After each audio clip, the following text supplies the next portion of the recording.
David Guzik said this. He said, if the lordship of Jesus is not greater than any difference you have with others, then you have not fully understood what it means to be in Christ.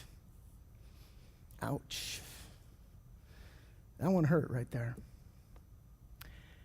So, again, if right now, today, you're divided from another Christian and there's something that you can do about it, and I need to qualify that, because sometimes, we're divided for good reason. Romans 12:18 tells us, if it's possible, as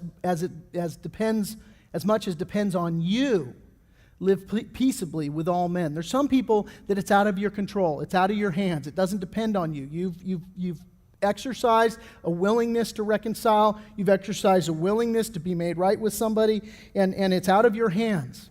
Or perhaps, there's a situation where I can't reconcile with that guy because he's in sin. And this is a biblical situation where I've gone to him and I've tried to correct him, and he's going in this direction, and there's nothing that I can do to turn him from that direction, and I have to break fellowship with him biblically. We're at the place where I can't go with you there. I got to turn you over to Satan, which sounds very harsh, but it's actually very loving, because the heart behind that is to say, listen, there ain't no teacher like the burnt finger, and so you go get burnt, and I'll be here to love you when you realize that you made a mistake. And for some of our relationships are fractured because that's the dynamic, and that's okay. That's just, you got to pray for that person, and you got to be like that father watching down the road for his prodigal son, looking for them the slightest hint of them to return, so you can run to them and to make that relationship right. But for some of us, that division, man, there's something that we can do about it.